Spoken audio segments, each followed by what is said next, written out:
The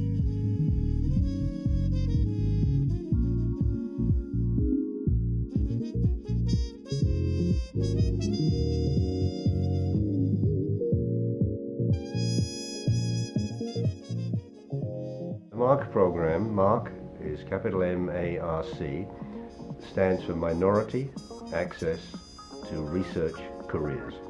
And basically that sums it up. But it's very specifically research careers in the sciences, and with the hopeful focus on biomedical research.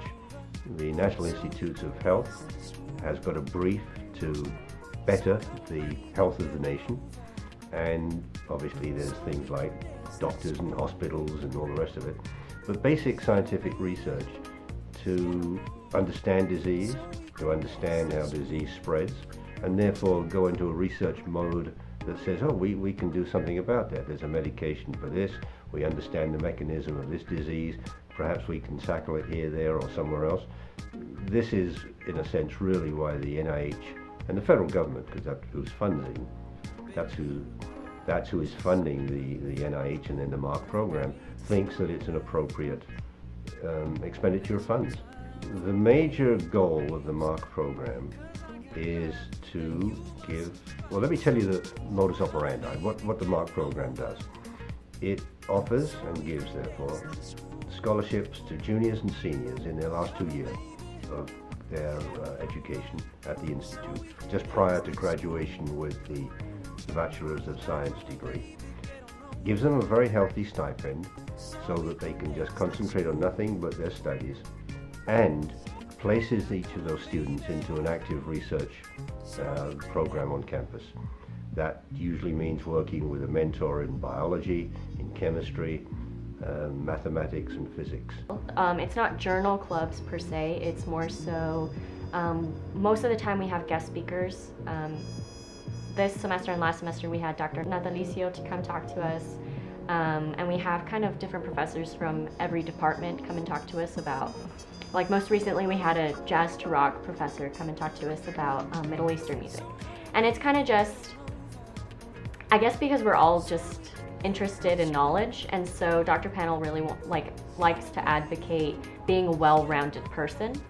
But other than having guest speakers, we also do, if we go off to some of the biomedical conferences, like either ABRCAMS or SACNAS, then a student, if they are not presenting, they must go to another talk given by another student or professor, and then they give like a 10-minute presentation at the MARC meeting. A lot of people apply because they see, hey, there's a big chunk of change. $1,000 a month, plus free tuition, plus travel. Who wouldn't want to apply for this? And if they don't have a really sound idea of what research means, so that they come in sounding a little naive. Maybe they think research is going to the library and doing a report. That is research, but that's not what we do. We're doing in the laboratory, in general, scientific work. And so it takes an awful lot of time. They don't necessarily realize that at the beginning. It takes a big commitment. Initial screening is rather important.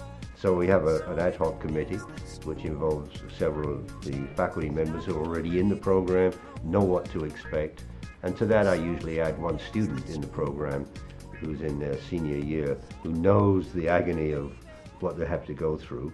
Research isn't always fun and games. At the end of their stint, their 2 years, they must defend an undergraduate thesis, and that's a tough defense. You know, there's about 3 or 4 committee members, their mentor, myself as the director, and 1 or 2 others, and we listen to them present, we ask questions, and it's a harrowing experience, apparently.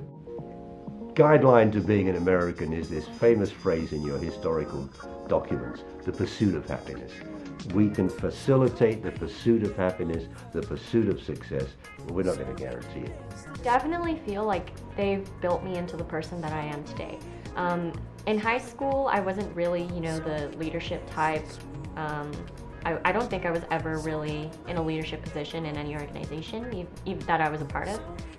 And so here, apart from being members of these organizations, you get to meet a lot of new people.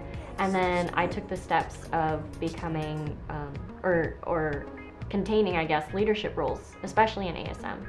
And so I feel like that's really built me into the speaker that I am today, the leader that I am today, how I present myself, and everything like that. But in the end, the NIH will evaluate this program, and has in the past, on its success in moving students from undergraduates to graduates.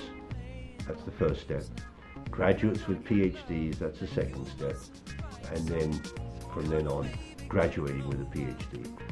If we are successful in showing that we have pushed students through this pipeline, coming out at the other end with a large number, in our case, of Hispanic, underrepresented scientists getting PhDs in the sciences, biomedical sciences, that's the success.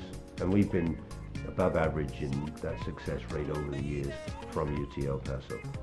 It's been a very successful program.